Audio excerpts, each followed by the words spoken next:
Do you love when you're out thrifting and you find treasures like Simpsons figurines, bedazzled jean shorts, retro Happy Meal boxes, and Spud McKenzie muscle tank?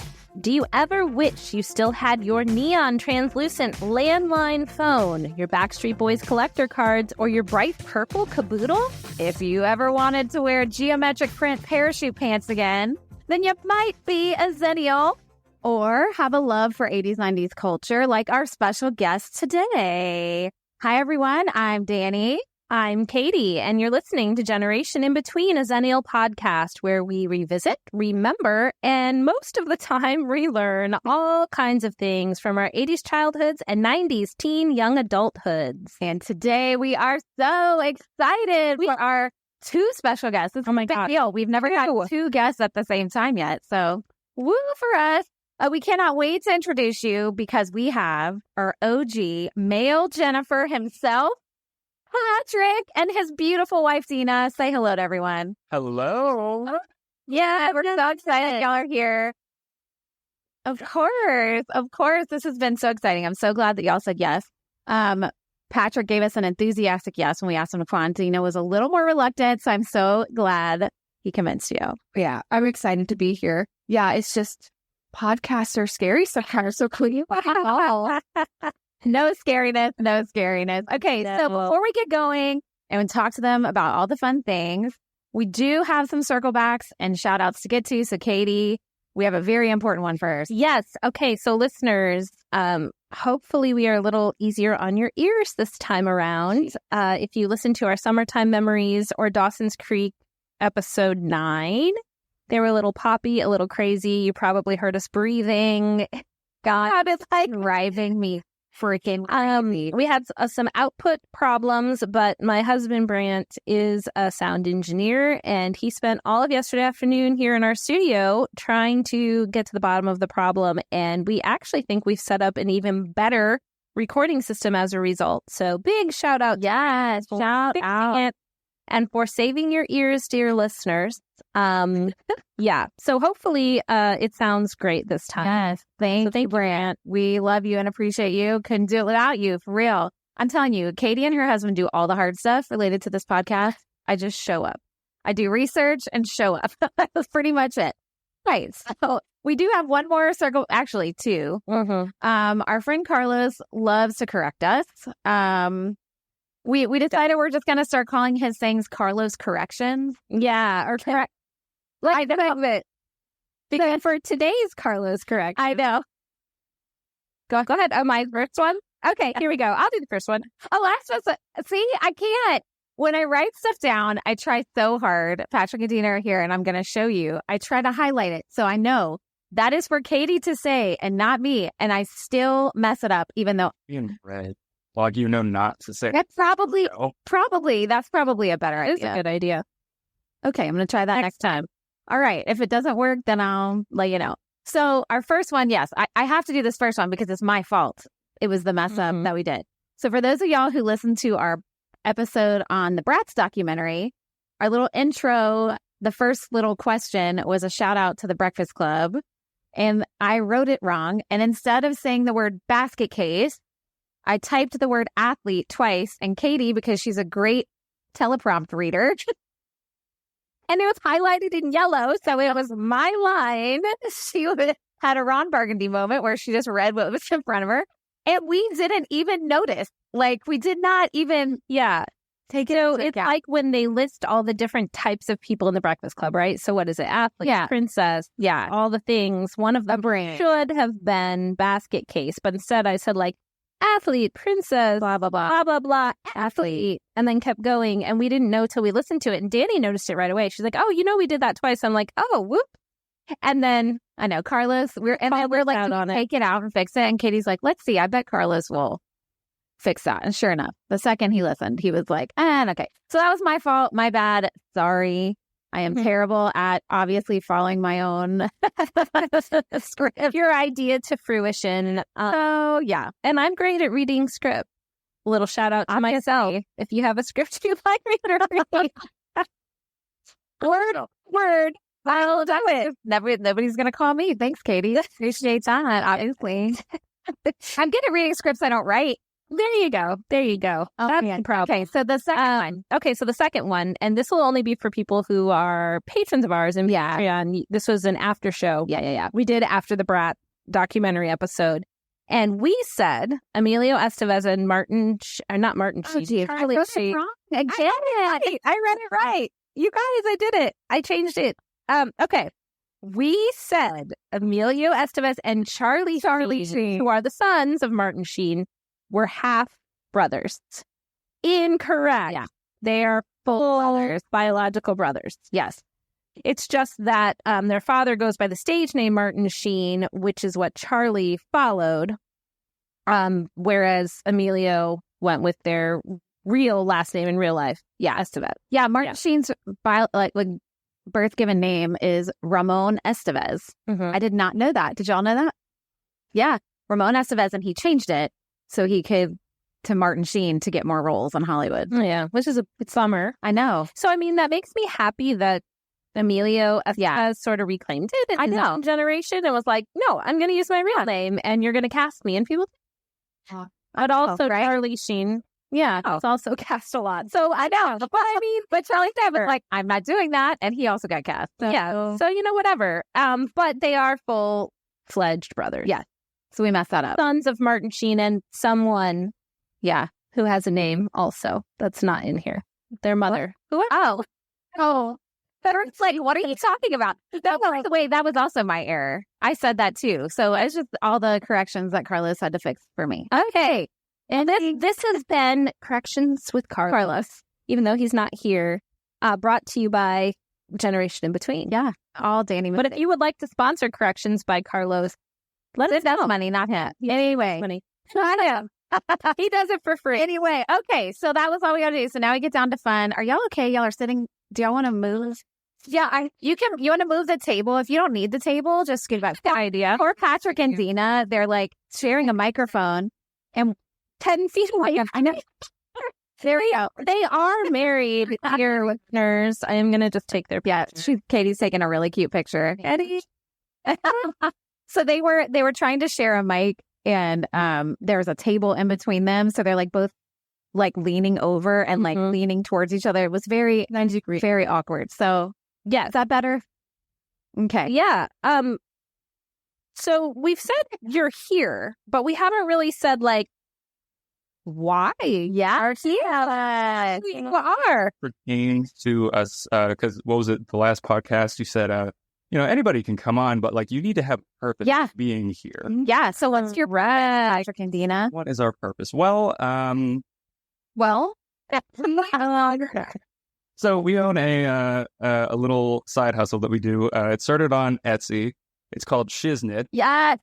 Needed a secondhand roast. Shout out to our people that had us at that point. Yeah, about 3 years ago. But we sell vintage clothing, collectibles, all things from like 80's, 90's, 2000s, all the fun stuff. We have our online store, but we also recently did a in-person option for, what is it, America's Antique Mall? Yeah, so local people go. Oh, yeah. Well, see. Oh, no. We're not silver star. Brian, I'm talking to you. Please share this. Hey, Brian. Hey. Well, we'll shout you out too. Anytime America Antique Mall on where are they at? Sarno Road. In Melbourne. All right. Okay, in Melbourne, Florida, on Sarno. Now, was it like a pop-up situation, or are you always there? Do you have a booth?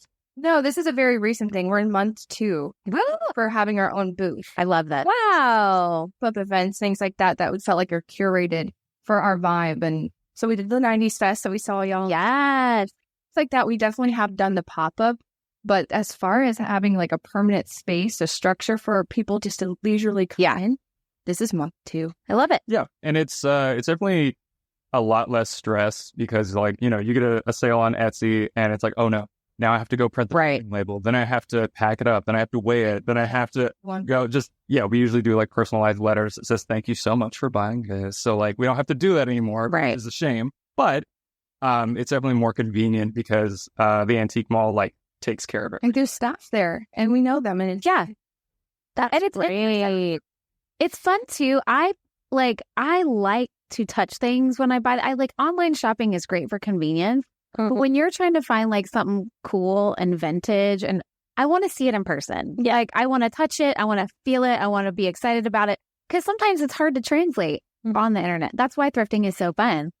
Exactly. So I forgot to say how I know Patrick and Dina. Ooh, well, real quick question. You still have the Etsy shop too, or only in person now? Oh, that's a good question. For our listeners who are not local.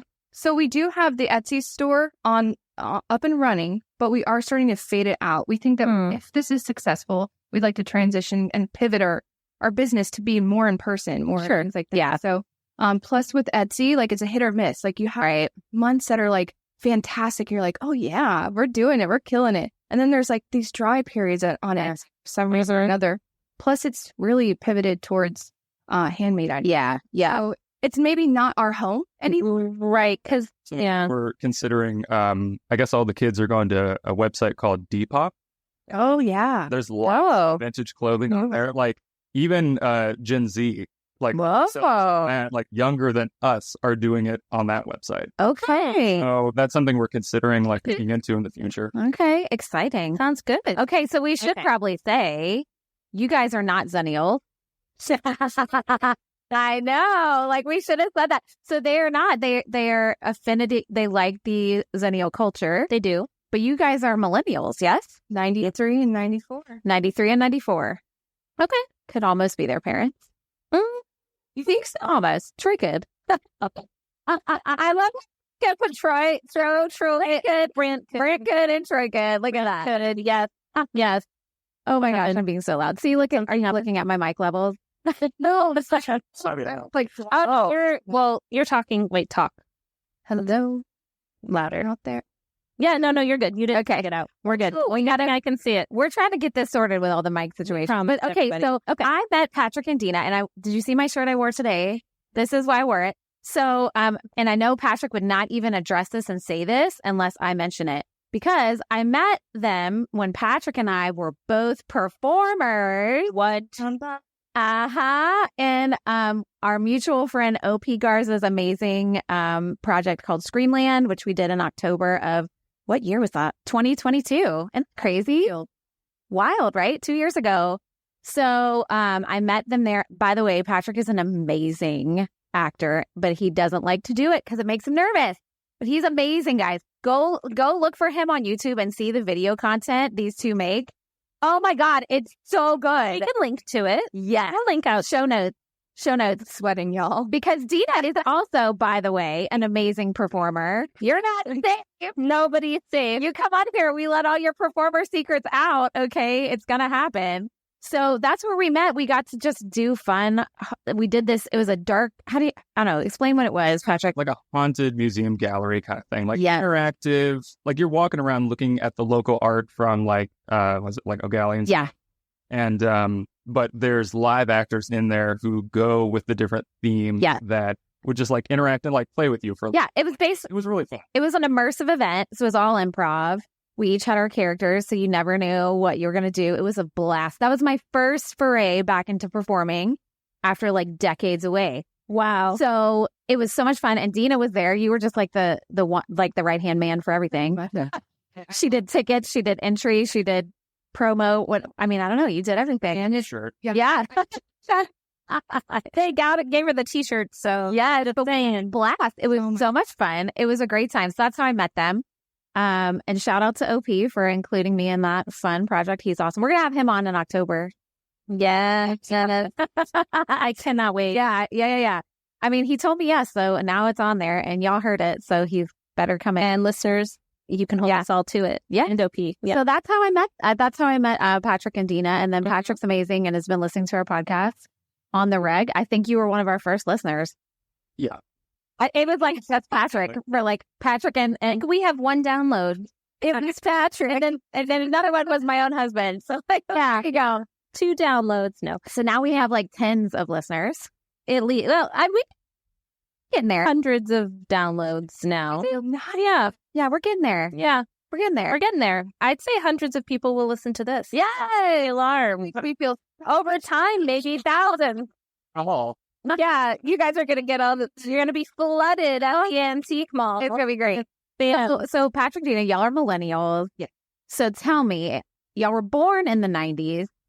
Okay. So you missed a lot of the stuff that we like in person. Most of it. Yeah. You missed missed a lot of what we talked about in person. Yeah. What did you say? We had first-hand account. Yeah. Oh, yeah. So Patrick, I love it. God love Patrick. Such a great fan sharing us on Facebook. Yes. You guys have to listen. These are first-hand accounts.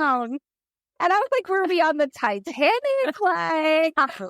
Like, I don't know, like we're on a safari or I love it. y'all are like rare.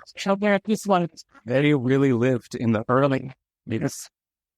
They really looked at the 80s, you guys. Oh, yeah, 80s. But you know what's so fun about you guys is like, you know, I have like random stupid pictures of like us on bikes and y'all are like, oh my God, that was so cool. You actually did that.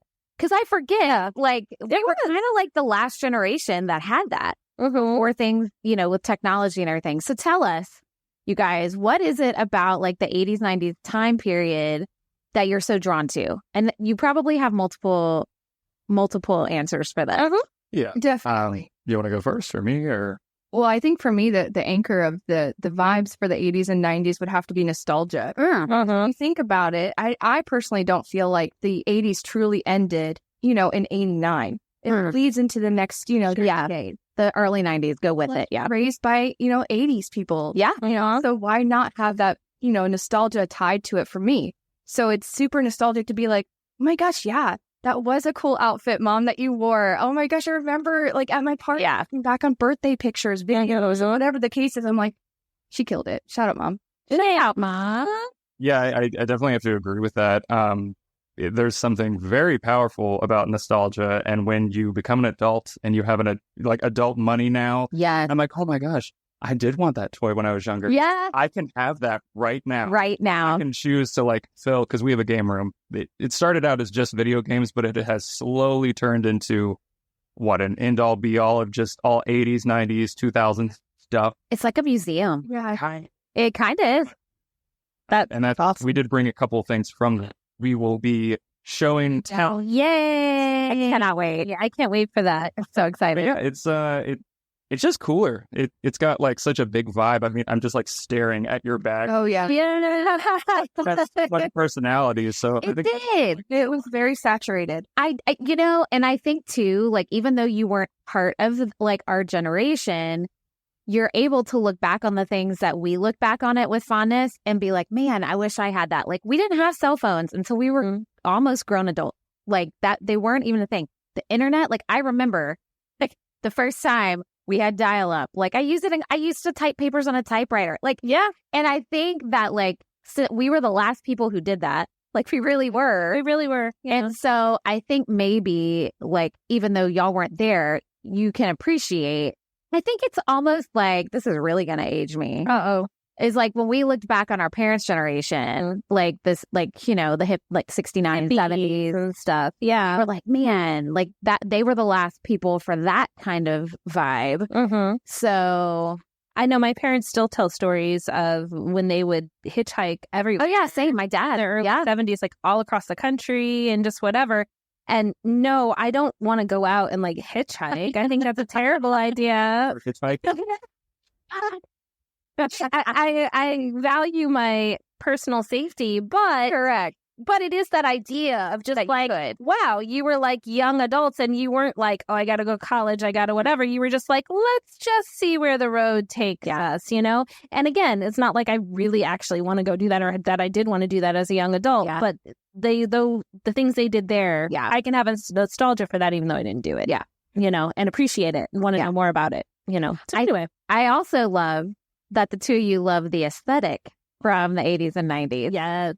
Because as you can see, looking around our little space here, well, especially me, like I never left the 80s. Like, I just stayed there. I mean, my bag, my hair, my nail, everything. And you guys appreciate it. Like Patrick and Dina, let me just tell y'all. And you've met them a few times now. Do they not always look so hip and fun? Look great. Always great and thoughtful. I feel like I'm not a thoughtful. Oh my God, they are dresser. Yes, like. But it's effortless. They just put stuff on and y'all look so cute. Thoughtful, but not pretentious. Yes. That's the difference. It's not But for anybody who's listening that knows Patrick and Dina in real life, they're going to be like, yes, absolutely. So, 100%. So like right now, Dina has on a really cool Sailor Moon shirt. We'll have like crop top. Little crop top. It's like a tie-dye effect too, but then it's got the earring. Oh, so dangle with the star and the bunny and the banana and the glasses.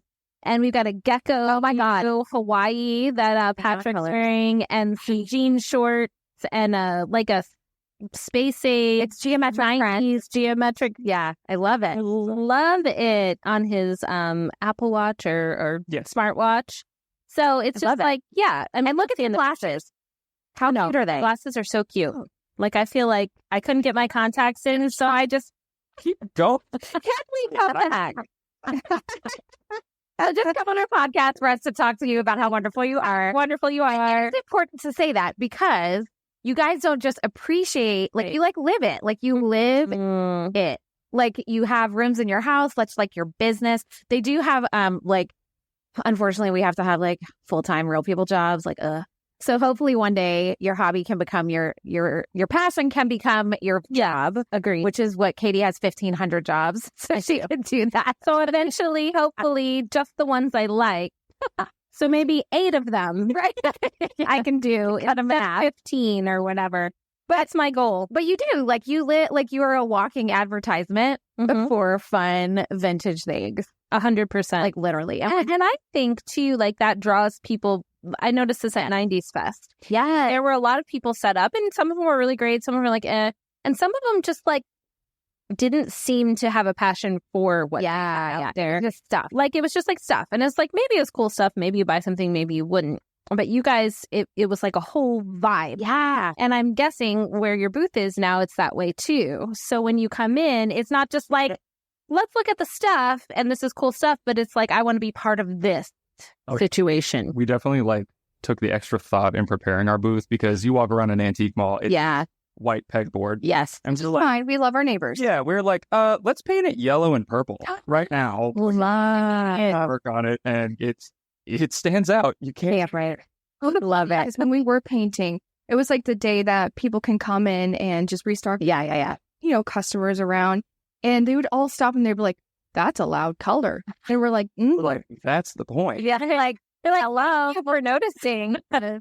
Yeah, I love it. I love that so much. Okay, that's great. So, do y'all want to wait till we're done chatting to do show and tell, or do you want to do it as we're chatting? It's up to you. It'd be a nice little thing to end it. Okay, perfect. I don't want to skip over it. Yeah. So while we're talking about like all the things that you like to find when you go thrifting for stuff in your business or just for yourself, tell us some of your favorite things to like find. Like, what are are there certain toys you're always looking for? Are there TV shows or clothes? Like, what are some of your favorite things when you're out and you find it and you're like, oh, yes. Oh, you're going to hear that, Archie. Well, we think Brant fixed it so that we won't hear it. That's okay. I hear the clicking and popping. Yes. If it's clicking and popping, well, you see, we can blame them this time. I think a huge benefit for us when we go thrifting is that because we are millennials and we have lived a little less life, there are so many things when it comes to like pop culture or toys or clothing that like we don't know about. Huh? So half of the fun is definitely the research and the discovery. Oh, okay. So if we're just like walking around, you know, a random thrift store and I find this toy that's like in the box and I have no idea about it, obviously I'm going to pick it up and I'm going to start inspecting it. Gosh, this came out in like 1987. What is this? And like I dive into a hole of like learning about this thing and truly appreciating it that way. Yeah. So we definitely have like some go-to things, but I think my favorite thing is not knowing what we're going to find and then just circling back and be like, oh my God, look what I found. Yeah. Agree. Really good answer.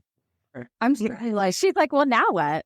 She's like, I know. If you just have like a one-word answer, like I get excited when I find popples. That's okay. Yeah. Because I would. With that. Oh, no, that's a fantastic answer. So like for you, the favorite would be like discovering the discovery of that time period or whatever the history is of that item. So that's a really good answer. Mine is Coochie sweaters. Ooh, well, yeah, I would say. No, So tell our listeners what that is for those that don't know. So Coogee sweaters were a very, very popular sweater when, I guess, Notorious B.I.G. came out. He was very famous for that. Yeah. He made them popular. They were already existing at the time, but obviously, someone with a big name and big movement, he made it popular. So, but a lot of people, the reason why I love finding them is because a lot of people, these stores, Goodwill, don't go to Goodwill, these other places, thrift stores and things like that, they will just mark it as a regular sweater. And you're like, you don't know, especially when it's like 50% off, what have you. So I'll pull up a sweater and I'm like, yo, Oh, We found it out in the wild a few times, which really? that's one of our grails that we're like, there's no way we'll ever find that. And we found it multiple times. So we're like, okay, we like this. So tell people how much an OG one of these would cost. it varies too, because there's an estimated range. Yeah, so there's a lot of like neutral colored ones, and maybe people thought that was like more of a professional, like, but yet cool style. But then there's the loud colored ones. Those ones go for, I would say, 2 to 3 More. Yeah, I'd say the range is more like $2 to even like $1,000. No, for real? Depending on like the quality of it, if it's any specific pattern or dead stock. Yes, that's a term. If you have old clothing from back in the day, but it has brand new tags on it and it was never worn, that's called dead stock. Oh, And we do have a dead stock kind of Coogee sweater. Spell it, because I'm going to pull it up. So yeah, COOGI sweater. I'm just pulling it up so I can show Katie. Yeah, that's what I was envisioning in my head, and I was like trying to make sure, just so we have. Yeah, that's what I was envisioning too. Okay. So like, as an example, she just pulled it up on her computer. There's one for $600 here that's more colorful. Yeah. It's more neutral. That's $261. That's a little expensive. Yeah. Like, yeah. Find them for $2 or $4, right? I was going to say, how much did you spend? So the Disney Coogee sweater that was dead stock, we found at a thrift store, and all the oxygen just went out of my leg on this. Because usually our Here we go. plan of attack when we go to thrift stores is that we will enter and we will split up. And okay. we can cover more ground. Divide and conquer. Yeah. I had found this just inconspicuously hanging on a rack, and I believe it was marked for $27, but the store was having like a half off sale. So I walked up and I was just like, I was like, just go. Don't freak out. My heart is like, yo, what did you sign? I was like, we got to leave. But other than that, robbing people. But no, we get it.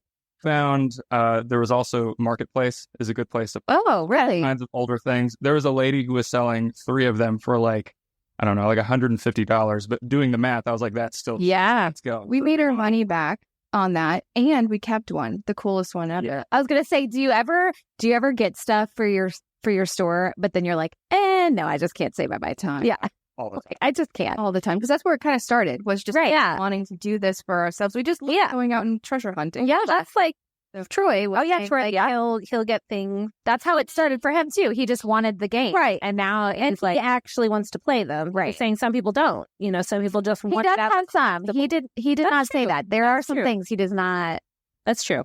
He just got something in the mail the other day about. You gonna play it? I don't know what it was. He was so excited. He's like, "You don't understand." I was like, "Well, somebody will." So Somebody please understand. Ask him today. You'll see him later. So ask him about whatever random book he found. I don't know what it was. Anyway, okay. Well, those are good answers. That's exciting. Okay, so now I want to know. That was one of your favorite finds, but I want y'all to take a second. I'll give you a second. I'll even play some Jeopardy music, and think about your all-time favorite thing you found since you've had your store. Okay. I got one. Oh, he already knows. All right. Oh, I was about to hum. I know. Like, Katie, take it away. Find that it's impossible for this not to be the answer. Okay. It might be my answer. Oh no, I'm going to be so excited I'm after gonna this. say it, and then if it's what you're thinking, you should think of something else. So we do take time sometimes whenever we're out and about, and there will be like, we haven't thrifted in a long time, and like our stock is depleted. We're like, we need to make this like an all day thing. So like, we will take 8 hours on a Saturday to just Love. everything we can find. That is so fun. Sailing, estate sales, thrift stores, everything. So most of the time we'll be driving down like Babcock, and we'll just see a sign that says like church rummage sale. And we're like, stop. And like we, almost flip the car trying to go to it as fast as we can. Okay. So in this specific moment, we had found one of those, and it was just a unassuming church yard sale. Uh-huh. And we walk in, and they have everything set up on tables. It's all nice and everything. And we split up, and I go towards the left, she goes towards the right, and I see a Furby that's sitting in the box on a table. And I was like, oh my gosh, I need that. So then I walk up to it, I grab it, because the first rule of thrifting is if you don't grab it, Oh, true. somebody else can take it. Yeah. Always keep it in your hand. Grab it, just hold on to it. So True. I grabbed it, and I noticed there was another one sitting next to it. There's 2 in-box Furbies. And I was like, this is wild. So I looked at them. I was looking at the prices, and I was like, real quick, trying to do a little side research. Is this worth it? Are these too expensive? And one of the workers comes up behind me, and she's like, oh, do you want those? I can set those to the side for you. I was like, yeah, I think I really do want those. And she said, well, are you interested in more? And I said, excuse me, you have more? She was like, yeah, I have a whole box of Furbies. I was like, oh, cool. And I thought she was talking like at her house. Yeah. I think we were about to do some kind of a side deal. Right. And she was like, no, they're right here. And she goes back to the table, lifts up the little tablecloth, and she pulls out a box. She opens it up, and there was like 8 Furbies that were in the box. These are like OG Furbies from the 90s. From 1998, 1999. Wow. The box was a shipping box. It was like addressed to Target or something. So from like 1999, We still have it. was in, we kept the box. Oh my God. I saw them, and I was completely dumbfounded. And I don't know what came over me, but I was just like, how much do you want for all of it? It's like, don't pass out. And she was like, oh, I'm not really sure. And I was like looking at him, doing calculations in my head. Yeah. And I was like, how about 300? Would you take 300 for the whole box? And it was like very quiet. She was thinking about it. I had some other people coming up trying to look at it. You're like, hurry up, lady. She said, yeah, that seems fair. I was like, I did it. so we paid with a card, got it back in our trunk, and I was like, oh my gosh, what just happened? So the really cool part about that was there were some average Furbies in there, but there was like 2 or 3 that said like limited edition. Oh. Toys R Us version. Okay. Wow. That's kind of how I became a Furby collector. Okay. Well, there you go. You got like the Furby collector starter pack there. Yeah. Those sold wick. I'm sure. People bought them. So how much did like an individual one of those sell for? So average Furby, some stats here. Yeah. We love The numbers. gray Furby, or like the basic one from back in the day, if it's in the box, can go anywhere from like $30 to $50. Really? Yeah. Mm-hmm. A loose Furby, maybe about 15 to 30, depending. What's like out of the box? Yeah. Like, Loose. Like he's on the loose. Or he just had a little bit too much fun. That we all have a little loose Furby. the limited edition ones, it's really hard to like price them, but if it has a number that says, one of like 35, Okay.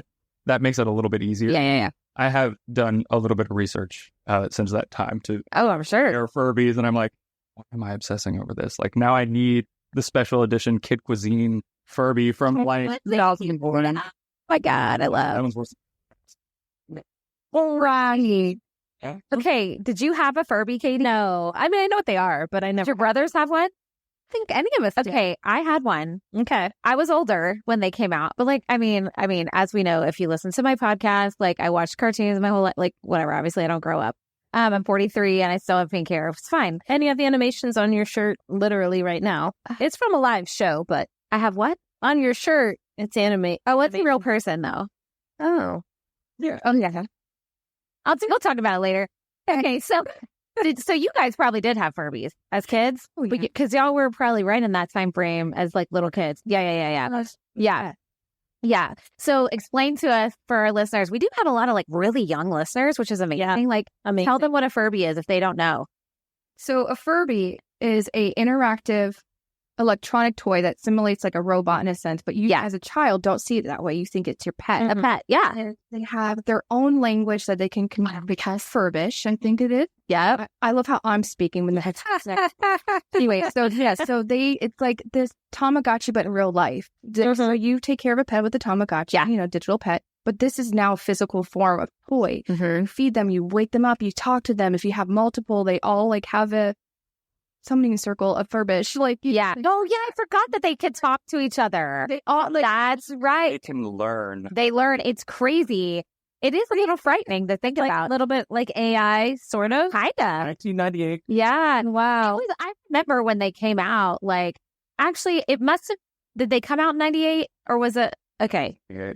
So I was in I was a senior in high school in 1998. I still had one because they were so fun. I think I actually had two because I wanted them to talk to each other. Duh. Like, why would I? Like, no. Like, what's the point? Yeah. It's like when I bought my kids lightsabers for Caden before he had a brother. And we were buying a lightsaber and he's like, well, I have to have two because I have to be able to fight somebody. It's like, well, yeah, duh. Like one lightsaber alone is no fun. Nothing. One Furby without another. Like, that's no fun. Okay, so that was your favorite find. All right, Dina, we're ready for yours. Obviously, that wasn't yours, right? Not the same. It was really good, though. That was probably... That's a great story. Yeah, I would say, that was mine. But I have a different one that would be a good learning... That was a good learning opportunity for us. Very beginning of opening up our store. Do you guys remember... I'm sure there's still a lot of artwork that's like this hanging up in your homes right now who are listening. But it was almost like religious figures on a wood frame with the acrylic over. Yes. So imagine that, but Selena. Oh, Katie's about to die. Yeah. I'm about to die. Okay. And Carlos is probably about to die too. Carlos is streaming right now. He's going to be like, do you still have it? It was huge. I don't know how big. It definitely traditional, just like it was. Yeah. It was big. Huge. I immediately saw this. So I was like, obviously you're coming home with me. Yeah. Plus it was on sale. I was like, when? So we're like, okay, someone's going to love this. So we posted it on the store. This when we were only Etsy. Literally, Okay. Maybe first year. And this is before we really understood shipping dimensions. And no. So we lost and had to even pay to have this person own it. But in my eyes, I think that was the coolest thing for two reasons. One, it was Selena. Yeah, that's amazing. We learned a lot because of that. Yeah. Yeah. Piece, like probably in their living room right now. True. And someone's like, yo, you have a Selena XYZ. I don't know what that art style's. Yeah, I don't know what it is. Yeah, I don't either. It was amazing.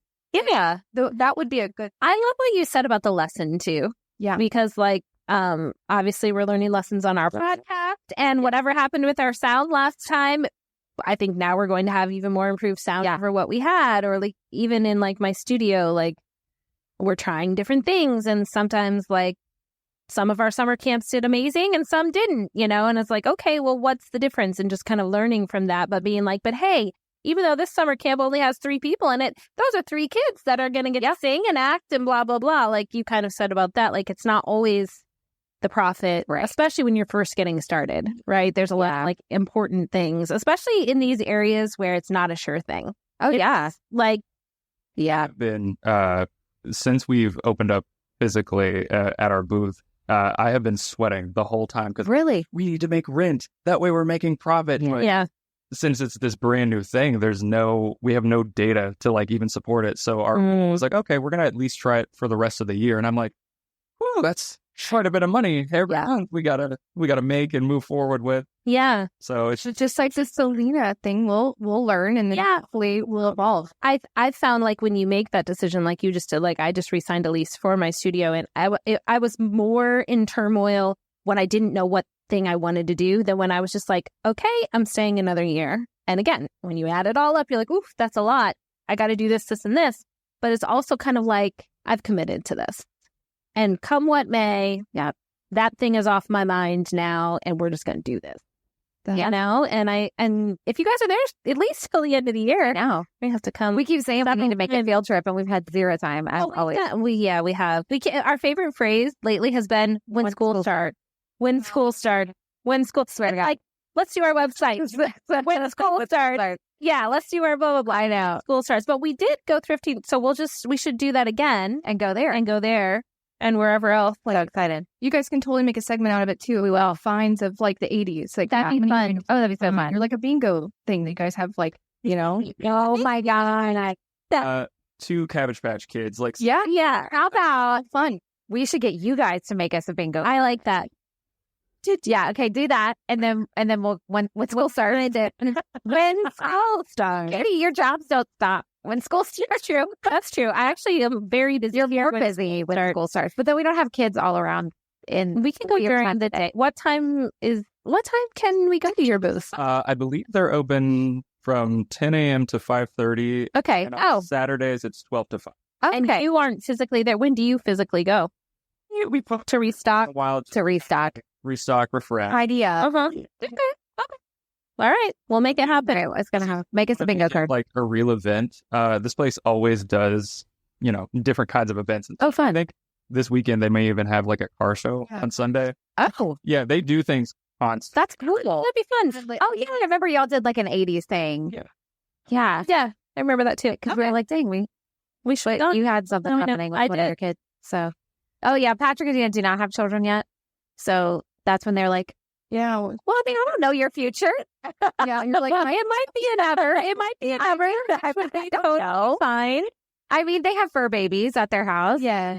do. But that's when they said, oh, yeah, we spent 8 hours on a Saturday. Katie and I were like longingly like, oh, that sounds nice. 8 hours in a row doing anything that's not a kid's baseball game sounds really nice. Yeah, anyways. Okay. So those are really fun, like, finds. Those are so cool. And I had thought of a question and it left me. Do you have anything you wanted to ask them?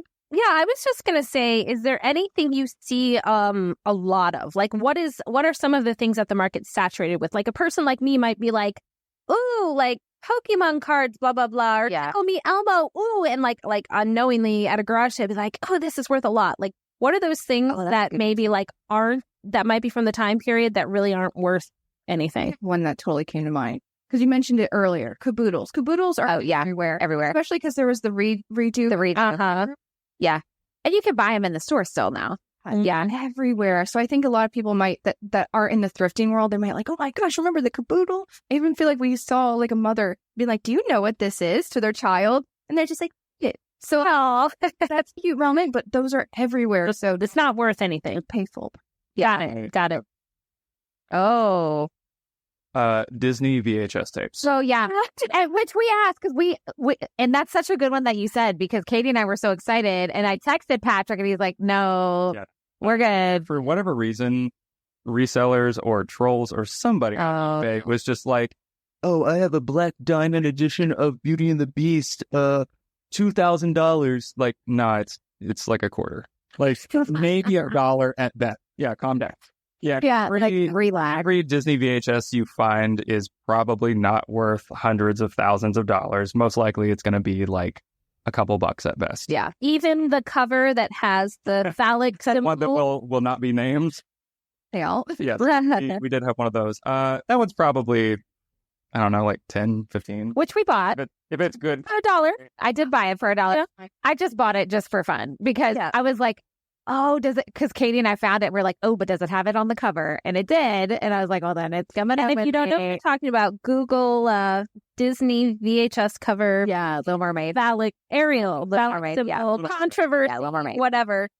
And we are going to do a Disney episode real soon on the Disney drama from the Renaissance movies with little what did we say we're going to debunk it. Yeah, like debunk some of the like myths. Start with the Rescuers. Okay. All right. That one, I don't know if you can debunk that one. It happens. So, maybe the Lion King. Happened. Yeah, Lion King. We had Lion King, Aladdin. There were several from Aladdin. Anyways, we won't say too much. We won't say too much, but it's coming. I'm excited. Okay. So listen to that. It's gonna be a fun.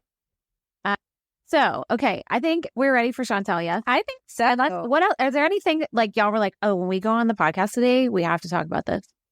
I specifically was just so excited to hear what you guys had to. Yeah. I was just, have anything planned. I was just like, I'm here. I'm ready. I love it. I love that too. And we are going to have questions about the things you show us. I'm sure. Oh, I can't wait. I cannot. I'm so excited. What should it be? Oh, look at her. Okay, y'all, she just yanked the mic back.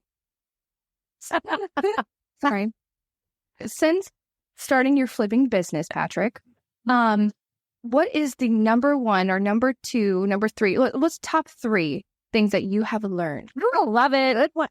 You're hired, Dina. I want him to. Oh, I love this. You just want to tell me what it is, so I'll talk.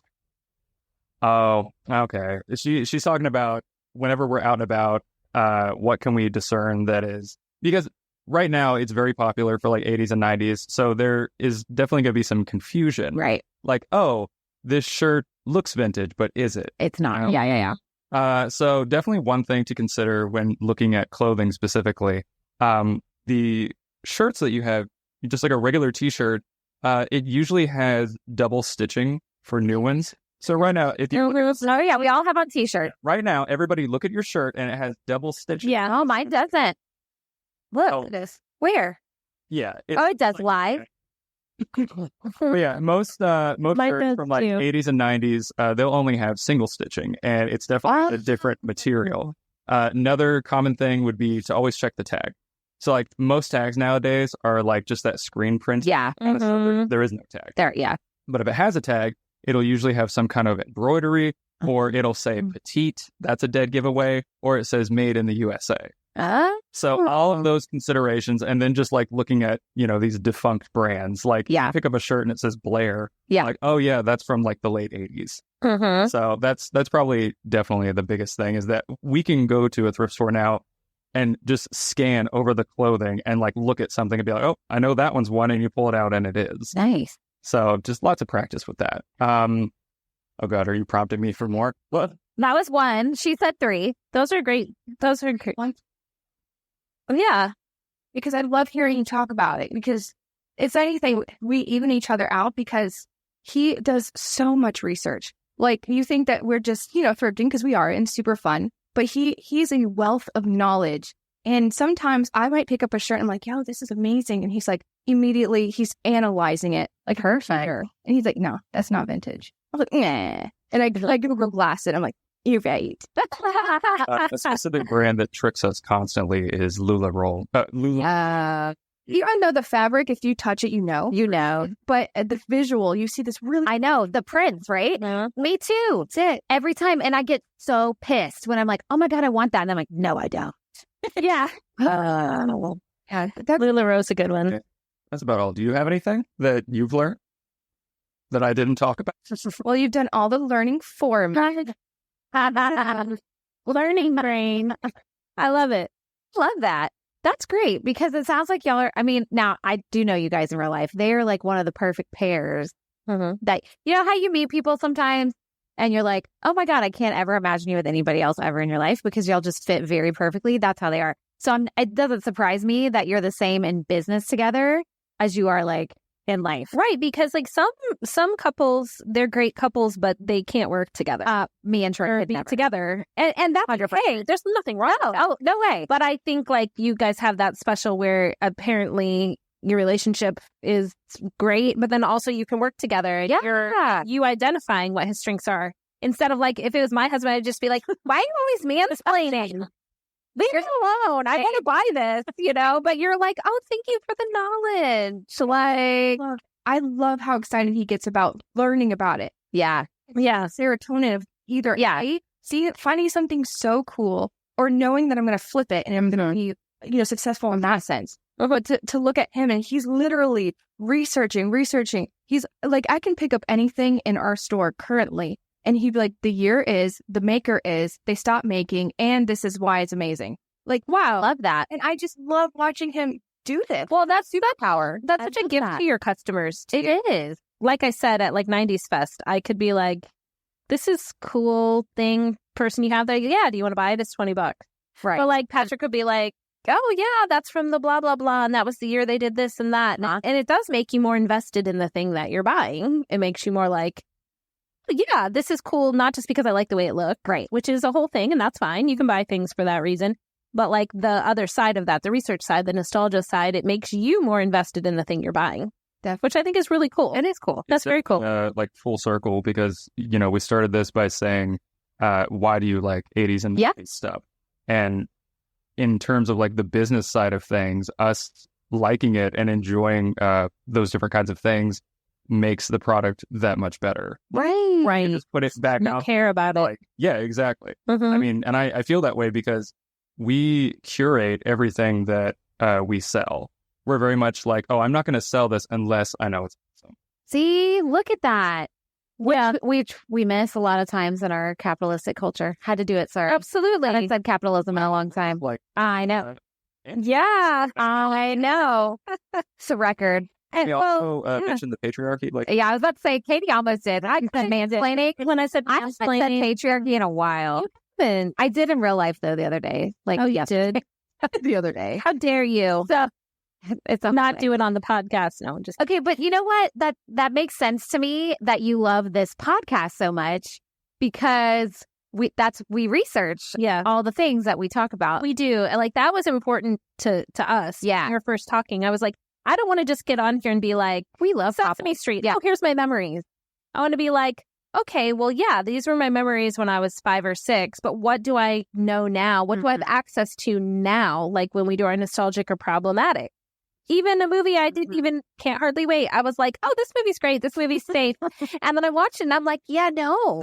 What is happening with the homophobia in this movie and the blah, blah, blah. And so it's important to us to not just be like, times were better and but to be like, this was kind of messed up. Yeah. And as a kid, I didn't know, but I know now. So I know better. Yeah. And to share that with listeners that they can still form their own opinions and feel however they feel, but that we've not just shown up and turned on the mics, but that we've been consciously trying to revisit things that made us who we are. And we don't just come and say, I like Care Bears. We do. Serving it in its entirety. Right. Service in I like Care Bears because there you go. There's the ... Which there was a whole bunch of reasons, right? I still like them. So there are a whole bunch of reasons. Okay, so I'm ready. Box. Excited. I know. I bring it over. I had 3 times because I want to know what's in the box so bad. I am the little kid on Christmas. I am the worst with surprises and knowing that something's wrong. I'm the absolute worst. Oh my gosh. Okay, so Patrick is back there. So Dina, you'll have to commentate mostly. So we had brought a few different goodies from our personal. Yay! Can't wait. Okay. So it's a Mod Podge of 80s, 90s. Your childhood is in our bedroom. Oh, literally. Oh God, I hope not all my childhood. I know. No. I know. We have it in here. I'm so excited. Well, it's widespread. And we'll have pictures, guys. Yeah, we'll have pictures. We'll have pictures. Yeah. Yes. Let's do it. He did a really fun eyebrow raise. Oh my Lord. Okay. Okay. I'm going to explain what this is. This is a very first car phone. Okay. That is a cell phone that generally you would only have those in your car. Okay. My stepdad had one just like that. I swear to God. The reception was awful. Yes. And you know what else that reminds me of? Saved by the Bell. Do you remember Zach Morris' phone? Except this was just for the car. Be careful. Okay. So tell me why y'all have this and tell me where you got it from. Oh, so I have this affinity with collecting phones, cell phones specifically. I love that. So I want to collect them all. Flips, slides, chunky, antennas, touchscreen, any all the phones out there. I want it. I have a whole section of the game room dedicated to phones. So that is so cool. This is one of my favorite finds. I found it at a thrift store naturally. And what Danny's holding is a Motorola. I don't remember the Cellstar. Cellstar. Digital personal communicator. Yes. And it's a big, chunky phone. There's barely a screen just for numbers, truly just for numbers. Antenna goes way up. And the really cool thing about this is it actually turns on when plugged into the... For real? It still works? Where?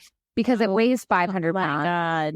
And the batteries come off so it turns on, but then what? Nothing? You can just push buttons. Push the buttons. It slides. Does it make a noise or anything? Like a boop, boop, boop, boop. I remember, actually. I don't have to do that. I'm really worried that the battery's going to swell and burst. Oh, yeah. Got it into us. So, yeah. So I just careful. Bring something that I felt like was a bridge for our generation. So I love it. Something I love it. You guys have seen. Oh my God. We had one of these. Mm-hmm. I remember my mom had one after her beeper. Yeah. But my stepdad had one just like this and he kept it in his car. But like what I remember when cell phones came out, this was a big deal. This was huge. Mm-hmm. And you didn't have them unless you had money or you had them for your job. Right. Which is why my mom and my stepdad had them. They had them for their work. We didn't have them because we had money. But they were a big deal. Now everybody has them. Right. They're way more accessible.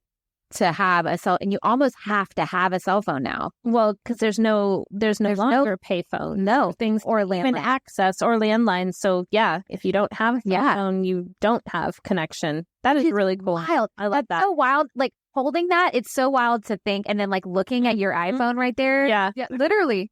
It's wild to me because like we've been around to see it totally happen. It's crazy. Yeah.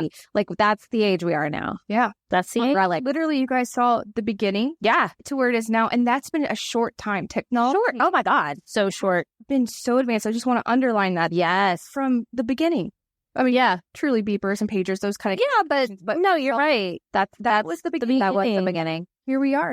And smartphones. I mean, I know it was a long time ago now, but like the iPhone was 2007, right? Like it, like you said, in terms of time, that's not that long ago. Never where we are today. I remember Troy getting the first iPhone, and from 2007 back to when that was. Think of what a 88 or 89. Yeah, 88 or 89 to 2007, and we go from that to smartphones, like basically a computer. Wild. Pocket. Yeah, I know. It truly is a computer if you don't want to do anything big. I didn't even bring mine today. I'm reading my notes from it. Normally, I do have my laptop because your phone's right there. We've got our big computer, little computer tasks, and reading the podcast script is usually a big computer task for me. But it's a Saturday, so I didn't bring it with me to my studio. But so I just pulled it up on my phone. Now I have to say this is total side note. Like, because our notes and our Google Doc, we put in big font so we can see it. Correct. Have you changed the font on your phone yet? That's how you know you're next age middle age. Mine is pretty big.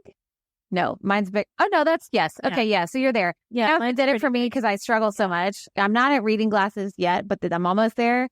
And I was doing this. Carlos snatched my phone from me and was like, let me just fix this. So bleep, bleep, bleep. And I was like, oh my God, that's life changing. He's like, I did it for my mom too. I was like, oh my God. I mean, I have arrived. I have arrived. In Carlos's case, you're lucky he didn't say grandma. Fact. Because his grandma's young, but it's okay. So yay. Okay, that was really cool. That was really fun. Thank you for that. That was a fun flashback. We have here. This was a really special find for us. This wasn't thrifting, but we actually went to a convention a few years ago called Super RetroCon in Tampa. Fun. Everything, whatever your brain just conjured up, yes, they have that. Oh, I bet Troy would want to go to that too. So, and they do it every year usually. So what we found there was a very nice vendor, and we bought a few things from him, and we made a deal, and we bought this very specific item that he had, and we have since put it in a shadow box, but we're going to open it up and kind of mess with it a little bit. And I'll give a little bit more explanation once you're opening it up and going through it. Okay. Oh my God. Coming out of shadow box. So exciting. Opening up the box. Yeah, I love seeing this. Oh my God. Blockbuster video, everyone. Okay, I can't wait to see what this is. We have here, this man was selling a collection of items that apparently back in the 90s, I don't know the date, but it is on the paper, there was a person who was applying for Blockbuster, and they got all the kits and everything in the mail, their employee shirts, they got an offer letter and everything, and it's all Blockbuster branded. Love. But for whatever reason, they didn't hire them. Oh. But they still have all of this stuff left over. So we have a Blockbuster in my master store. Oh, I had so many of those. You want me to take your picture? Or wait till he's all done. Well, or my son. One at least that is in here. You said it was an offer letter, but in fact, it was a denial letter. Well, that's right. It's like the denial letter. Deny. It's like we were putting together a story here. Because I think the original, they have the original, what do you call it? Classified ad for a job and that classified. I totally do. Even after college, I found a job that day. Yeah. Newspapers, man. And I think this is just a little note that they were writing, that they said to different things. Oh my God. Yeah, it's like a whole thing. Story. It said assistant store managers for a Blockbuster video. I love this. Now, where does this say? I was trying to think. Grove? Oh, Georgia. So sorry, did I talk over you? No. This is from October 24th, 1990. Oh my gosh. The denial letter. Oh, no. Wow. Can you imagine getting a denial letter? Normally, they just don't respond. It's you're not hired. remember what it says. Does it say something like, sorry? Yeah, it says, after careful consideration, it does not appear that there is a position to match your qualifications with Blockbuster at this time. Oh, dear. Well, what's funny is they still mailed them employee shirts. Maybe it's like, sorry, Zach. Oh, my God. That is amazing. And you know what? This is crazy because as soon as I saw that Blockbuster card, I'm remembering it in my wallet. Yep. I'm remembering my friends who worked at Blockbuster wearing this exact shirt before they upgraded to polos. Yeah. They eventually upgraded. But I do remember these t-shirts. I worked at a Blockbuster. Oh, you did? I mean, it was late in the game. It was 2005. I worked at one in Shelbyville, Indiana, when I first got out of college. So I had like a day job. You know me. I know. 60. I got off regular work and I was like, well, I should go get a job. I mean, I live by myself. Like, so I worked there and I got like free rent. And I've always loved movies. Yeah. So it's just like a way to make friends and stuff. And I had to wear a polo. I was in the polo era. Yeah. That was the blue polo era. Mm-hmm. So, okay. So you guys were born in the early 90s. So y'all were still part of the video store. Yeah, I would say it was actually like one of the pillars when y'all were tiny. Yeah, when y'all were kids, right? Like that was like still the heyday. And it may not be VHS. I mean, it switched to DVD at some point, but you would still go rent the DVDs. Yeah, you're young. Yeah, in the 90s. Yeah, for sure. Yeah. Blockbuster got popular for the DVDs anyway. Yeah, towards the 2000s. That was so cool. I know. That storyline with Blockbuster. That was fun. I know. That was really fun. I love handwritten stuff. Now, for this one, I just want one of you to open this up, and we'll just take the reaction from there. Oh, who dares open up this coffin? Oh, printed coffin. All right, I'll do it. Okay. Did you guys make the coffin? Yeah. Did you? I thought you made that. Oh, I can't wait. Okay. It's about to take its... All right, so it's a black coffin I can hold in my palm of my hand that says R.I.P. and I don't know what's in it. So here we go. Uh-oh, is it going to pop out? No. I just jumped. It jumped. She's like, I have... Oh, is it Pogs? Yeah. Yeah. That's so fun. So explain what you're holding in your hand. Okay, so, oh my God, how does one explain Pogs? So they're like little, Scooby-Doo. They're like little cardboard... They're like the size of like a 50-cent piece coin. Poker chip. Like a poker chip. There we go. Who carries around 50? They're like the size of a 50-cent piece. If you got some of those in your pockets. Anyway, they're cardboard like poker-sized chips, and they have different branding on them. So there's like a Scooby-Doo one and a Papa Smurf. Is that Papa Smurf? Papa Smurf. It looks like there's some Power Rangers maybe in here. And so you would get these and collect and trade. And there was a game too, wasn't there? I remember the game, the Slammer. And it's got like a yin and yang on it. And so it was a game, but also you collected them. Yeah. Okay, so I feel like Pogs were like, I missed the Pog era. I feel like that was a little after me. Mm-hmm. Was that... my brother, who's 5 years younger than me, was really into Pogs. Okay. And that's how I know, because I kind of liked looking through what he had. I don't know if I personally owned any. So tell us, Patrick, the year these came out. He knows. I know you know. That's why. 90s, like 90s. Yeah. Was it really? So I wasn't. Maybe it was just not in my. I think we missed that. Y'all missed it? Yeah, we missed it. So see, like I remember them, but I didn't play them. Or maybe because I'm just like it wasn't cartoony enough. But it is, but I don't know. Kind of. Pogs forever. I know. I don't know how I missed it. Like I remember them, but I feel like I don't know. Maybe it was just like it's probably like middle school when you were they would have been really popular. So you probably just doing other stuff. It's not like it matters. I bought Furbies when I was senior in high school. That's true. It is kind of weird that you weren't into Pog. I know. Maybe I bought me. Maybe I should be now. Yeah, maybe I should be. Mention something about Furbies. Open it up and take a look. Is he in a Hawaiian shirt? Oh, he's so much fun colored. We match and everything. I love this so much. Okay, hold on. One of the more limited edition version. Do you know how much he would be?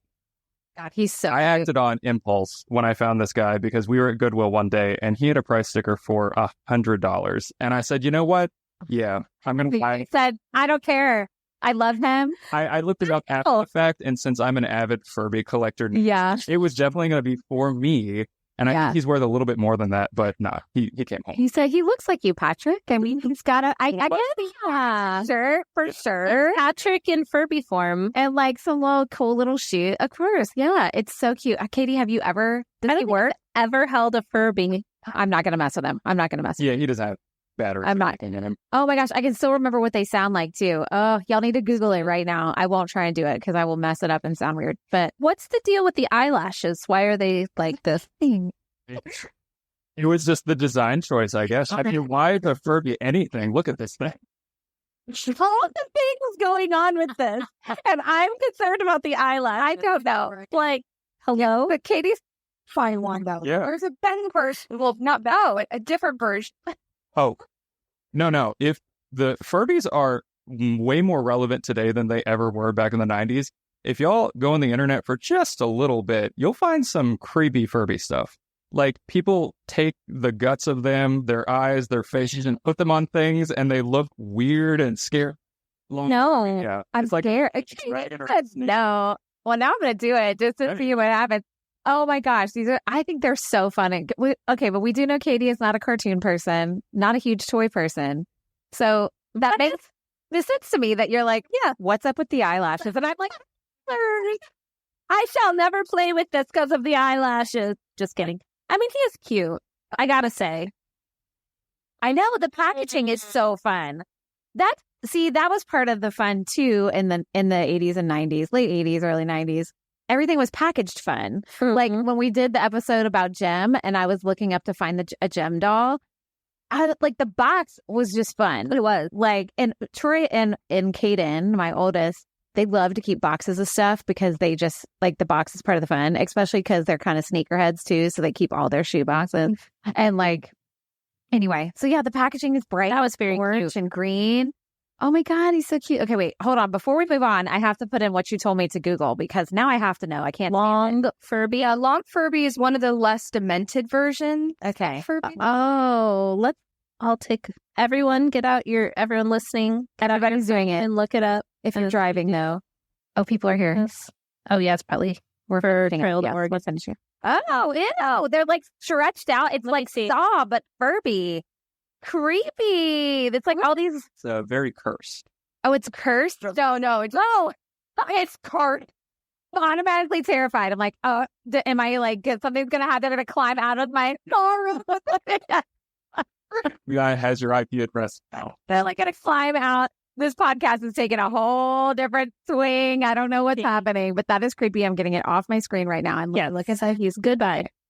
Goodbye. Thanks for bringing that into my. So we have just one more. Okay, one more. We're ready. Take the floor on this one because it's geared for. Oh, okay. I can't wait. All right, Dina. Oh, what's in here? I think I know what's going to happen.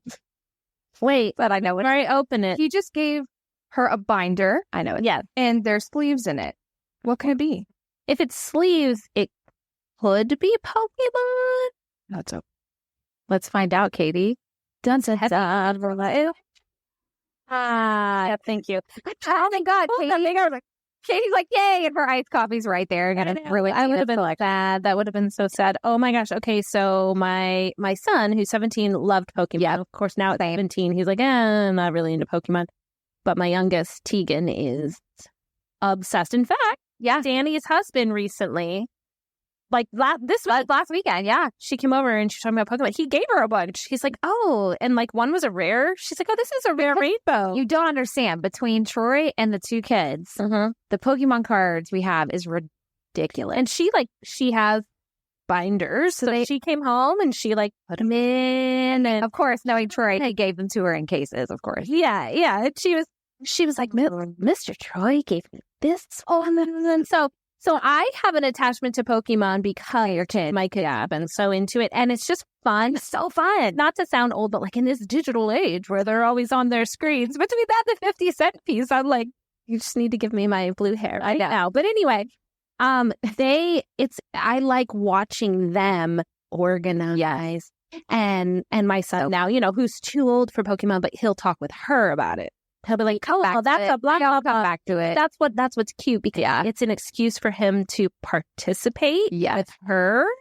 And so It's like nostalgic to me just from that, just like watching them. I never collected them and don't, but my brother did. So Pokemon, I love because they're cute and fun and like are cute. Again, like it's heavy. When our kids first started getting into it, like Troy kind of missed the Pokemon first time around because he's older. Mm-hmm. When our kids started getting into it, like he just seems to like just attach on. And his younger brothers, who are around y'all's age, he has younger half siblings, they were so into it. Like I remember buying them so many Pokemon cards. So when Caden and Cooper got into the Pokemon cards, they were excited. Like Uncle Kevin and Uncle Brett, shout out for all the cards you sent. But the funny thing was when my kids were younger and they first started, they didn't know how to play the game. They just like to collect them. Yeah. I still don't know. Oh, you don't? Y'all don't know how to play? No idea. So Troy, like, they would have all these cards and Troy's like, we really need to like learn how to play. So they did. And they would have battles and stuff. But the funny thing that they would like, of course, I didn't want to play. I just want to look at the pictures because they're cute. They would do this funny thing because they saw this grandma on YouTube who would just make up her own names for Pokemon. So I said, oh, I'll do that. So they would hand me a card and I would just look at it and they'd be like, Mom, what would you name that one? I'd be like, oh, purple rat mouth. Like, to do that all the time. It's so and I like hard shell turtle guy. I don't know. Like that sounds fun. I would actually enjoy that. Yeah. So tell us about your love for Pokemon then. That's so hard because I feel like for most of my childhood memory, it stems from Pokemon. Like I love that about like happy thoughts about childhood. I was just like Pokemon. Yeah, just I don't know what happened, what took over my brain, but Pokemon. Yeah, it was in the late 90s, right? Yeah. Honestly, like it was a trance. Like you guys know Hocus Pocus. Oh yeah, yeah, that was me. Yeah, I put a spell on you. Yeah, literally the spell. Except Pikachu. So ever since I can remember, I was collecting these cards, and what you're holding is genuine lore. This was your collection. I've never gotten over. So this was my first. I love her. Oh, this is literally Little Dina's entire world, and it's still something I cherish. Like I love about like I had to take 5 things out of the house in an emergency. What would they be? Mine. That's one. Creatures. That would be number 1. Yeah, mine. Of course. Pog and the Pokemon. Okay. Yeah. So that is in whatever order works for you. Okay. What I love too about this is that it's compact. Like it's not like a bunch of little plastic toys everywhere. It's literally like all the memories, and you turn a page and it's new memories and new whatever. But it's like in a binder, organized, and it's nice. Organized. And I love your old binder too. It's pink. It's got a little flower zipper. It's so cute. So cute. Why is there a G on it? I don't know if it's a G or a 6. I don't know. I remember like going like shopping for school supplies and stuff, and that must have been discounted. Oh, okay. It was like your name is now, Gina. I'm like, all right, cool. Gianna. Yeah. I'm going to go by Gina this year. Don't worry about it. I would totally do Gina. It might be for like guests or something. I thought it was a designer binder. Oh, hey, yeah. No, hey. Nope. Is it worth money? Oh. Look at Patrick's brain. Little algorithms are going crazy. You can see it inside. Oh my God. I love that you guys brought all this stuff. Thank you for sharing all this with us. Yeah. So exciting. Oh yeah, there's more, Katie. Other cards that are not the... Oh, wait. Hold on. Before we leave, there's a special, I don't know why, but it's separated from the Pokemon cards in a orange folder. So I'm excited what lies. And I see a Brendan Fraser. I see some. Is that the mummy? What is that? I was like, I see some Brendan Fraser back in his heyday. Oh my God. Oh, he's so cute. So that's so why cute. it's special. Oh my God. A mummy like collectible card? Yeah, trading card. Zach in a box. I love this. That was pretty cool. I love that you like hide it. Like, yeah. It's like Dina's secret shame. If you get to the orange tab. Love the Mummy and everything that it stands for. That's so good. You know what? I do too. I like the Mummy as well. When we went and saw the Mummy Fractured. Yes. Play. Oh God, I should have told you guys. Just that was in it. Musical, but it was a musical. Yeah, it was great. I kept thinking of the Mummy. Yeah. About Brendan. It was hilarious. Anyway, really good. This was so much fun. I love that y'all guys. I feel like maybe we'll have you guys, we'll definitely have you back. Oh, yeah. Maybe we can like see what listeners think too and have like a theme, have you bring in everything in a certain theme or something. Fun. That would be really fun.